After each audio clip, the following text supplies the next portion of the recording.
So good evening friends, welcome to my channel Edward Wings and JKPSC KS 2024 के form जो हैं वो आपको पता ही है लग रहे हैं। क्या स्ट्रेटजी रहेगी इस वीडियो में हम डिस्कस करेंगे, क्या क्या करना चाहिए, खासकर जो नए बच्चे इस फील्ड में आ रहे हैं या फिर वो बच्चे जो कि काफ़ी टाइम से तैयारी कर रहे हैं लेकिन पुराने ही तरीके जो है आजमाए जा रहे हैं और कामयाबी नहीं मिल रही है उनको, उनके लिए ये वीडियो है। क्या आज के वक्त की डिमांड है ये भी हम देखेंगे और इस चैनल पर आपको उसके रिलेटेड जो है वो क्या क्या चीज़ अवेलेबल मिलेगी जो कि आपको हेल्प कर सकती है इस बार का 2024 का केएस का एग्ज़ाम क्वालिफाई करने में, उस पर डिस्कशन रहेगी। तो आइए स्टार्ट करते हैं वीडियो। सबसे पहले अगर आप देखें तो एप्लीकेशन जो है काफ़ी देर से लग रही हैं। एप्लीकेशन के मामले में अगर हम कहेंगे तो शायद ये वीडियो जो है वो लेट हो गई है, लेकिन स्टिल अभी भी अगर आप देखोगे तो पहले तो इसकी डेट जो है वो 21 अगस्त तक रखी गई थी, जो कि अब शायद इसके हिसाब से ख़त्म हो जाई होती, लेकिन जो है इसमें एक्सटेंशन आपको दे दी गई है और अब इसकी आखिरी डेट जो है वो 31 अगस्त तक है। तो अभी भी जो है आपके पास 9 से 10 दिन जो है इसके लिए पड़े हुए हैं। तो जिन बच्चों ने भी अप्लाई नहीं किया है, जो भी इसके एस्पायरेशन रखते हैं, जो कि इसके एस्पायरेंट हैं, वो ज़रूर अप्लाई कीजिए। देखिए, मौके की नज़ाकत को नहीं देखना है कि आपकी तैयारी कब है या कब नहीं है। 6 चांस आपको जनरल कैटेगरी के अंदर मिल जाते हैं और अगर आप रिज़र्व कैटेगरी के अंदर हैं तो आपको 3 चांस और ज़्यादा मिल जाते हैं। तो चांसेस की मुझे नहीं लगता कि स्टेट पीसीएस के अंदर जो है चांसेस की कमी रहती है।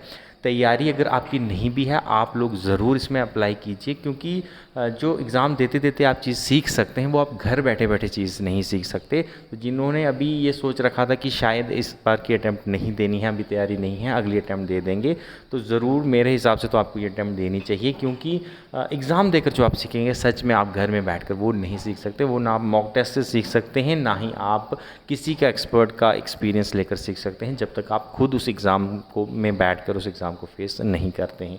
तो लास्ट डेट 31 अगस्त है, बहुत सारा टाइम अभी भी बाकी है। आप लोग ज़रूर अप्लाई कीजिएगा और एलिजिबिलिटी जो है इसकी यही है कि 32 जो है आपकी मिनिमम एज जो है वो ओएम कैटेगरी में होनी चाहिए। ठीक है, ओएम में 32 है एंड 2 साल की एज रिलैक्सेशन जो है वो आपको रिजर्व कैटेगरी के हिसाब से मिलती है। आई थिंक पीडब्ल्यूडीज़ को 1 साल और एक्स्ट्रा मिलती है। तो ओपन वालों की बात करें तो 32 साल अगर आपकी उम्र है 1 जनवरी 2024 तक, तो आप इसके लिए एलिजिबल हैं, आप अप्लाई कर सकते हैं। और अगर आप रिजर्व कैटेगरी के कैंडिडेट हैं तो आपको 34 जो है आपकी 1 जनवरी 2024 तक की डेट होनी चाहिए। ठीक है, तो ये सब तो आपकी एलिजिबिलिटी के ऊपर है। आई होप काफ़ी सारे बच्चों ने फॉर्म भर भी दिया होगा, लेकिन अब हम स्ट्रेटजी को डिस्कस करेंगे। पेपर में क्या क्या आ रहा है, क्या क्या चीज़ें हमें करनी है, किस चीज़ की कितनी वेटेज है, उसके ऊपर डिस्कस करेंगे। देखिए, जो ट्रेडिशनल पहले आप पेपर देखेंगे, खासकर आप 2018 से पहले के अगर आप पेपर देखेंगे तो उसमें जो है पैटर्न बिल्कुल अलग रहता था। खासकर अगर आप 2016 से भी पहले जाएंगे, 2016 से पहले जो है आपका एक पेपर जीएस का रहता था और एक पेपर जो है आपका वो आपका सब्जेक्ट का रहता था। प्री की बात करें, ठीक है, अभी हम प्री की बात करेंगे, मेंस की तरफ नहीं जाएंगे, क्योंकि प्री के फॉर्म लग रहे हैं आने वाले आपके नवंबर में। इसकी टेंटेटिव डेट दी गई है 11 नवंबर की, आई थिंक डेट है, 10 या 11 नवंबर की डेट है। तो पहले जो है 2016 से पहले एक आपका जीएस का पेपर रहता था, एक आपका सब्जेक्ट का पेपर रहता था। दोनों के पेपर जो है अलग अलग आते थे, हर किसी की अलग अलग वेटेज थी और का क्यूमुलेटिव जो है एक फिगर बनाया जाता था और उस क्यूमुलेटिव फिगर के अंदर जो है आपके जितने भी मार्क्स होंगे वो मेरिट के हिसाब से, आपकी सीटों के हिसाब से जो है वो उसकी सिलेक्शन होती थी। कोई भी आपका तब सी सेट वाला नाम का पेपर जो है, जो कि इस वक्त सवाल बना हुआ है काफ़ी लोगों के लिए, सी सेट जो था वो तब नहीं था। ठीक है, 2018 में जो है मेजर शफल किया जाता है और आपका जो है जीएस का पेपर जो होता था आपका प्री में, उसको कैंसिल कर दिया जाता है और 2018 में जो है ये पैटर्न बनाया जाता है कि एक आपका जो है एग्ज़ाम वो अब जीएस का पेपर नहीं कैंसिल किया जाता है, सब्जेक्ट का जो आपका पेपर है, सब्जेक्ट का जो पेपर रहता था आपका वो कैंसिल किया जाता है। और उसके बाद 2018 में आपकी नई स्ट्रेटेजी आती है कि एक जीएस का पेपर होगा और एक आपका सी सेट का पेपर होगा। सी सेट का पेपर जो है वो क्वालिफाइंग नेचर का रहता है, उसको आपको 33% मार्क्स लेके क्वालिफाई करना होता है, लेकिन जो आपका जीएस का पेपर होता है ये आपका मेरिट बनाता है। लेकिन सी सेट के पेपर क्योंकि क्वालिफाइंग है तो इसको धीरे में नहीं आंकना है, इसको कम में नहीं आंकना है, इसके ऊपर भी हम डिस्कस करेंगे आगे।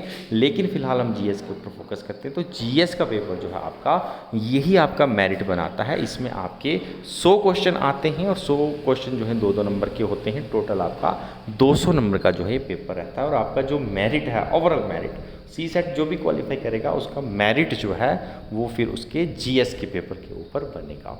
तो पहले अगर आप देखोगे तो जीएस का पेपर जो है बहुत ईजी आता था। जीएस में अगर आप देखोगे तो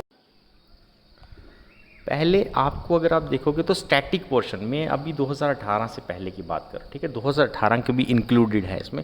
2018 से पहले अगर आप स्टैटिक जीए की बात करोगे तो स्टैटिक जीए से आपके 90% क्वेश्चन जो हैं आपके स्टैटिक जीए से आते थे, स्टैटिक जीएस से आते थे, सॉरी। तो स्टैटिक जीएस तब बहुत ज़्यादा जो है आपके लिए मायने रखता था। आपके लिए करंट अफेयर पढ़ना उतना भी ज़्यादा वैल्यूएबल नहीं था, क्योंकि अगर आप जीएस पढ़ के जा रहे हैं, आपको 90% पेपर आ रहा है और कट ऑफ जो है आपका अगर 60 to 70% ऑफ मार्क्स जो है हम ऑन एन एवरेज लेके चलते हैं 2018 से पहले जो रहता था।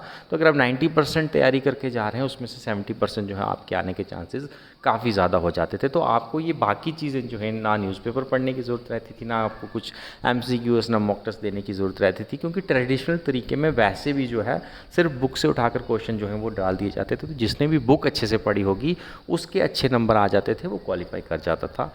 वही क्वालिफाई नहीं कर पाता था जो कि बुक नहीं पढ़ता था। लेकिन जो है अगर आप देखेंगे तो 2018 के बाद की अगर आप देखोगे पेपर तो बहुत ज़्यादा शिफ्ट हो गया। तो 2018 के बाद का जो है पैटर्न वो अब स्टैटिक बेस्ड नहीं रहा है, वो ट्रेडिशनल तरीके वाला नहीं रहा है। इवन आप स्टैटिक पोर्शन भी देखोगे, आप किताबें पढ़ कर चले जाइए। आप में से काफ़ी लोग होंगे जिन्होंने एग्ज़ाम दिया भी होगा, पहले 2-3 साल से देते आ रहे हैं। आप पढ़ के चले जाइए बुक, आप इतना पढ़ रहते हैं, इतना आप एंशियंट एंड मिडिवल जितनी मर्जी पढ़ के जाइए, फिर भी आपको स्टैटिक पोर्शन की बात कर रहा हूँ, करंट अफेयर तो चलो छोड़िए, वो आप जब पढ़ेंगे तभी उसमें से आएगा। लेकिन स्टैटिक पोर्शन अगर आप पढ़ कर भी गए हैं, इंडिया, एंशियंट इंडिया पकड़ लीजिए, आप मिडिवल इंडिया पकड़ लीजिए, आप आर्टिकल्चर पकड़ लीजिए, आप साइंस एंड टेक पकड़ लीजिए, पता ही नहीं चलता कि क्वेश्चन क्या ये बुक से आया है या बाहर से आया। तो ट्रेडिशनल तरीके में और आज के तरीके में काफ़ी जो है फ़र्क आ गया है। वेटेज जो है अब वो भी काफ़ी हो गई है। अब अगर आप देखोगे तो आपके 50 से 60% क्वेश्चन जो हैं वो आपके स्टैटिक पोर्शन से आते भी नहीं हैं। तो न्यूज़पेपर के बीच में से जो है आपके 50 से 60% क्वेश्चन आपके न्यूज़पेपर करंट अफेयर्स के बीच में से आ रहे हैं, ठीक है। न्यूज़पेपर के बेसिस पर आपकी मैगजीन्स बनती हैं, मंथली मैगजीन्स, और उसकी वेटेज अगर आप देखोगे 50 से 60%। और अगर आप पिछले 2-3 साल से लगातार केएस का कट ऑफ देखते आए होंगे, अगर आप ओपन कैटेगरी की भी बात कर ले तो 200 में से अगर आप देखोगे तो आपका maximum to maximum cut off जाता है 70 से 80 तक।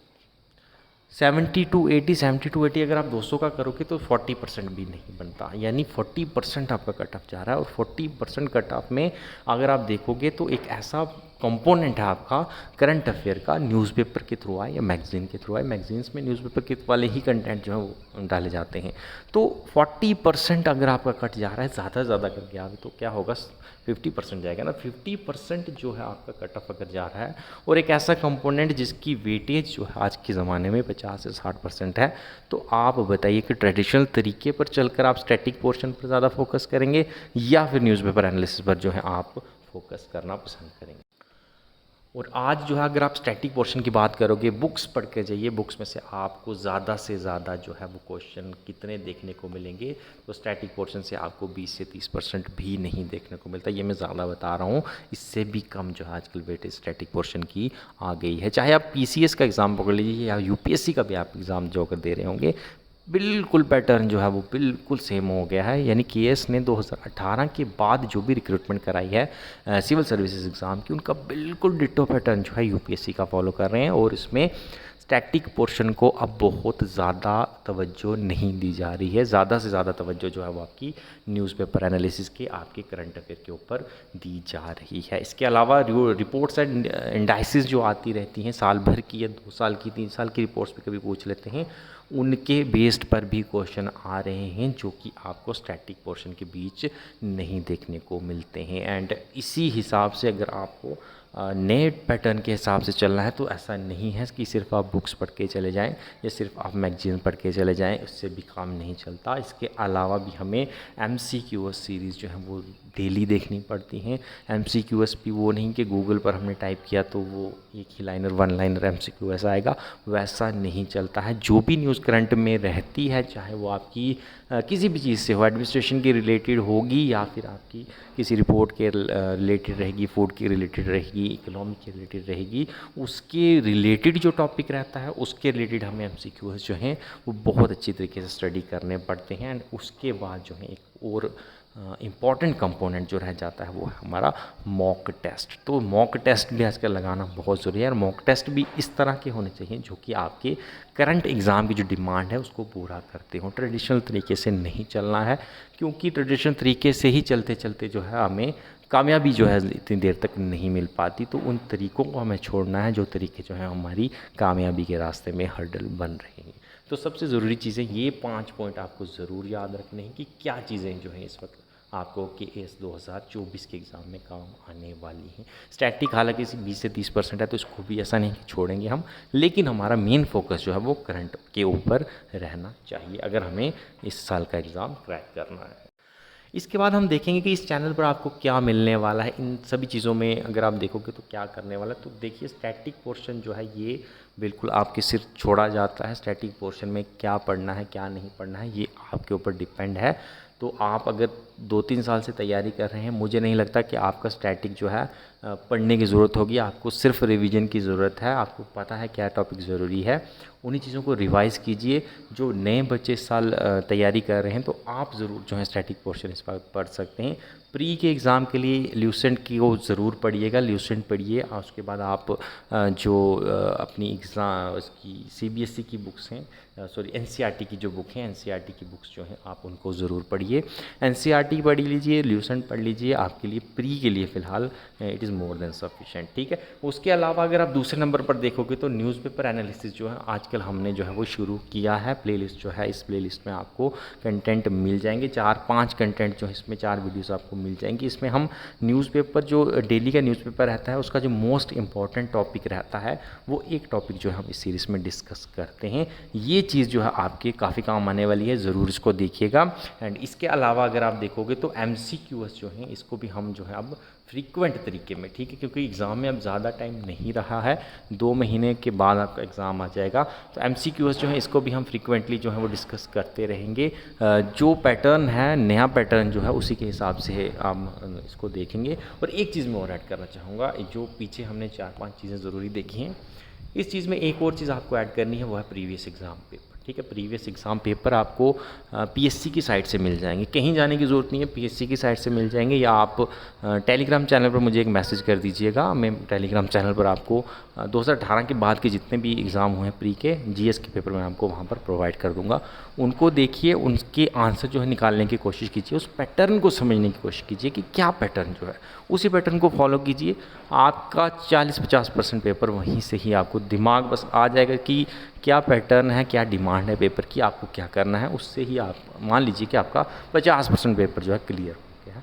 आगे आपको पढ़ना जो है वो तो आपकी तैयारी करनी ही करनी है।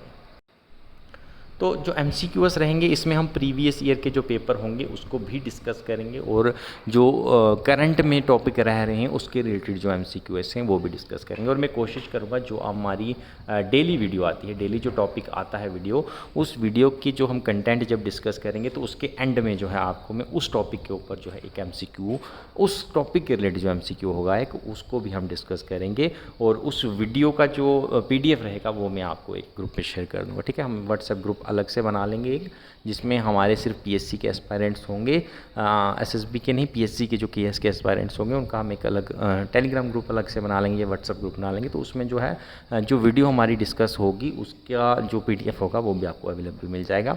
MCQs पे डिस्कस करेंगे।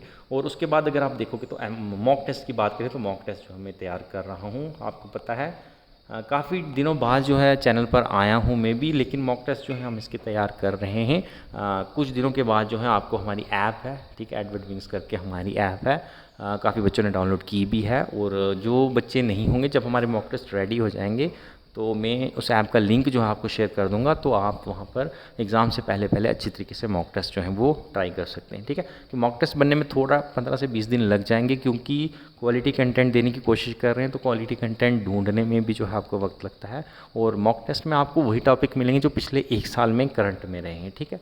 अननेसेसरी टॉपिक नहीं डालने हैं, जो पिछले 1 साल करंट में रहे हैं उसी टॉपिक के रिलेटेड जो है आपको मॉक टेस्ट दिए जाएंगे, ताकि काफ़ी हेल्प जो है आपकी एग्ज़ाम में हो जाए। तो मॉक टेस्ट जो है ये भी आपको कुछ दिनों में मिल जाएंगे, 15 से 20 दिन में आपको मिल जाएंगे। ऐप का लिंक जो है वो तब हम आपके साथ शेयर कर देंगे, ठीक है। उसके बाद जो है दूसरी बात, ये तो हमारी जीएस की स्ट्रेटजी आएगी, लेकिन सी सेट का पेपर जो कि मैंने आपको बोला दूसरा पेपर है, हालांकि क्वालिफाइंग नेचर का है, लेकिन इसको जो है आपको सीरियसली जो है काफ़ी सीरियस लेना है इसको। आप ये नहीं कहिए कि सी सेट है 33% मार्क्स लेने हैं हम ले लेंगे।